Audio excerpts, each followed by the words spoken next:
Assalamualaikum warahmatullahi wabarakatuh. Jumpa lagi di YouTube channel Bunda Rafia. Nah, kali ini Bunda akan memberikan konsep dasar tentang soal-soal hukum 2 Newton. Jadi untuk anak-anak Bunda, terutama anak-anak Bunda Salsa dan Kansa 11 IPA 3, yuk semangat untuk olimpiadenya.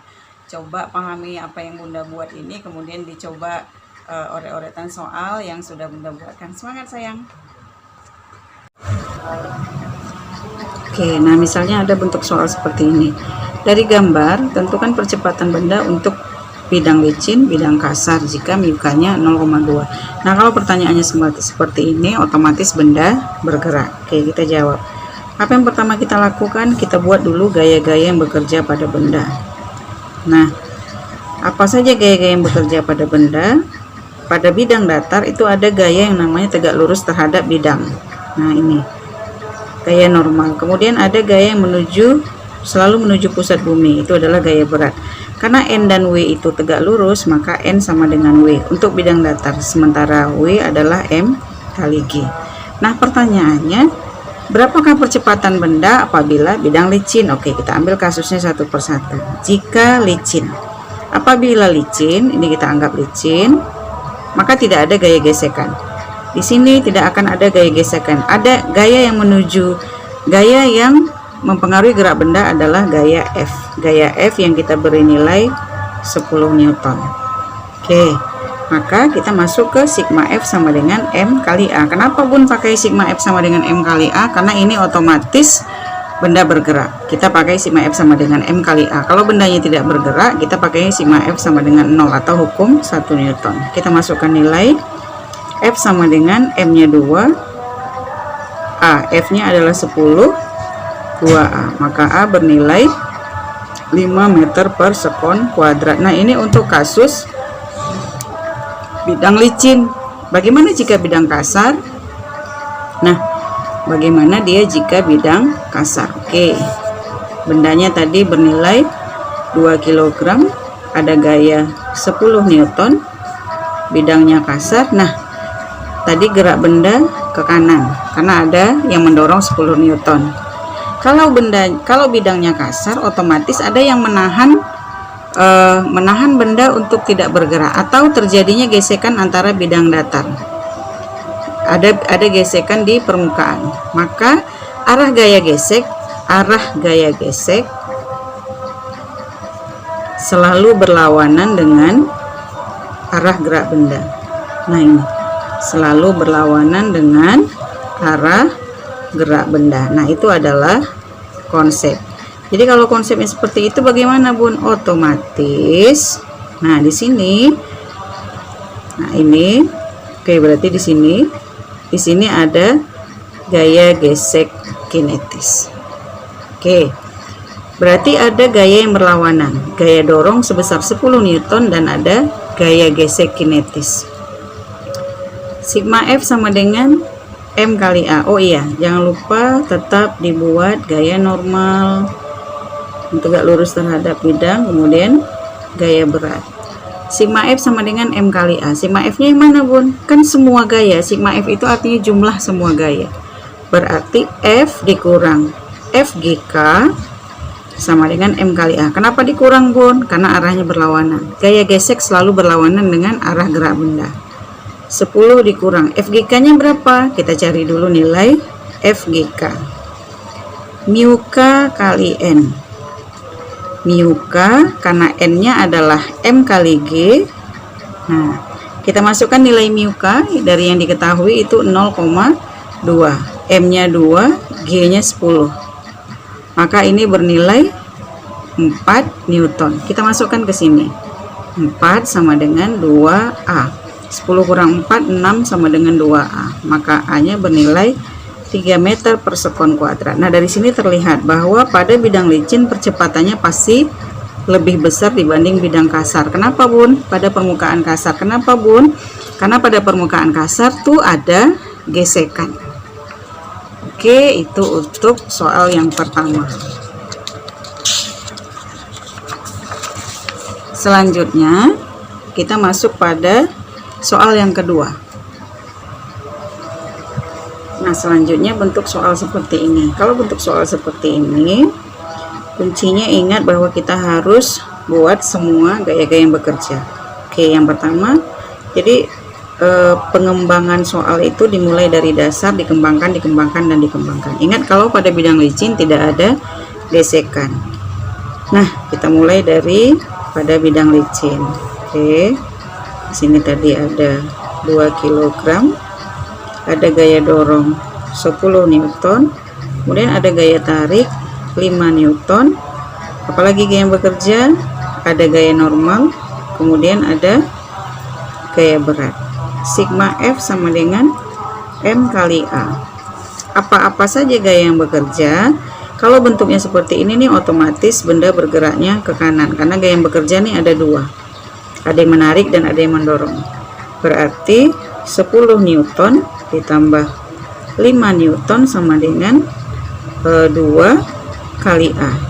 15 Newton sama dengan 2A, maka A nilainya 7,5 meter per sekon kuadrat. Jadi it's so simple untuk bidang licin. Nah, bagaimana bidang kasar? Untuk bidang kasar, untuk bidang kasar kita buat lagi. Oke, di sini ada 10 Newton, kemudian ada 5 Newton, ada 2 kg, apalagi yang ada gaya normal, ingat ini harus dibuat, kemudian ada gaya berat yang ditanya A. Oke, sigma F sama dengan M kali A. Apa yang tertinggal di gambar kita? Pasti ada gaya gesek. Ingat, gaya gesek selalu berlawanan arah dengan gaya gerak benda, berarti 10 ditambah 5 dikurang. Oke, kita cari dulu FGK. Nilai FGK adalah mu K kali N. Mu K kali M kali G. Nilai mu K kita 0,2 kali 2 kali 10. K dapatnya 4 Newton. 10 tambah 5 kurang 4 sama dengan 2A. 15 kurang 4, 11 sama dengan 2A. A sama dengan 5,5 meter per sekon kuadrat. Nah, ini adalah contoh sederhana dari beberapa penjelasan pada bidang datar. Oke, selanjutnya pada bidang miring. Nah, ini ada bidang miringnya sudut 30, kemudian massa 2 kg. Pertanyaannya tentukan percepatan untuk bidang licin, kemudian percepatan untuk bidang kasar jika MIK-nya 0,3. Oke, kita bahas. Nah, yang pertama adalah licin. Pada bidang permukaannya licin. Syarat pertamanya adalah kita buat dulu gaya-gaya yang bekerja. Oke, apa saja gaya-gaya yang bekerja? Yang pertama pasti ada gaya normal. Kemudian apalagi tadi?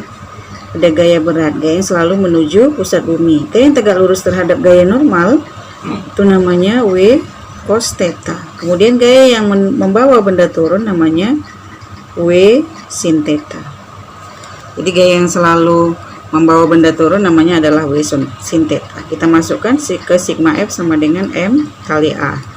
Tadi diketahui masanya adalah 2 kg, tetanya 30 derajat. Kemudian kalau dia bidang kasar, mu K-nya bernilai 0,3. Kita tinggal masukkan W sin theta sama dengan M kali A. W sin theta bernilai massa kali gravitasi. Nah, ini M kali A. Ini sebenarnya bisa dicoret juga nih. 10 sin 30 setengah sama dengan A, maka A nya bernilai 5 meter per sekon kuadrat. Jadi, nah, ini sangat mudah sekali kalau bidang licin. Bagaimana kalau bidang kasar pun? Tetap sama, kita harus buat dulu gaya-gaya yang bekerja. Nah, ini dia. Pada bidang kasar ada gaya normal, kemudian gaya yang membawa benda turun, gaya yang tegak lurus terhadap gaya normal, dan gaya yang membawa benda bergerak ke bawah.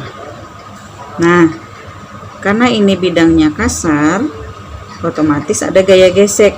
kalau benda dibawa turun oleh W sin theta, maka ada yang mempertahankan benda itu dan bergesekan dengan permukaan. Itu selalu berlawanan arah dengan arah gerak benda. Maka ini namanya F gesek. Untuk mempermudah, kita cari dulu FG. F gesek kinetis itu mu K sama dengan FGK mu K kali N. Mu K kali N-nya apa?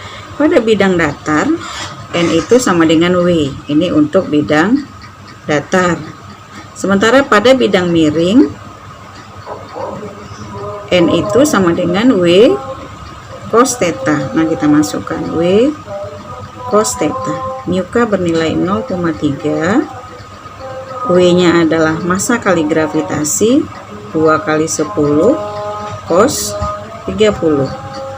Nah, ini habis 3 kali 2 6 kali setengah akar 3. Dapatnya 3 akar 3. Akar 3 ini kalau kita rubah menjadi 1,7, berarti 3 dikali 1,7, maka hasilnya 5,1 Newton. Nah, setelah dapat FGK, kita masukkan sigma F sama dengan M kali A. Sigma F nya yang mana saja, Bun? Berarti ada yang membawa benda turun, W sin theta, kemudian yang berlawanan arah dengan gerak benda, FGK. Kenapa dia negatif? Karena dia gayanya berlawanan arah dengan gaya yang membawa benda turun, makanya negatif, atau arahnya berlawanan. M kali A. W sin theta nya adalah 10. Oke, kita cari dulu di sini nilai W sin theta itu adalah massa kali gravitasi sin 30. 2 kali 10 kali setengah, ini dapatnya 10 Newton. 10 dikurang 5,1 sama dengan 2A. Ini dapatnya 4,9 sama dengan 2A. Maka A adalah 4,9 per 2,45 meter per sekon kuadrat. Nah, perhatikan bedanya. Kalau bidang kasar percepatannya 2,45, sementara kalau pada bidang licin percepatannya 5 meter per sekon kuadrat. Oke, itu untuk contoh soal. Nah, ini nanti ada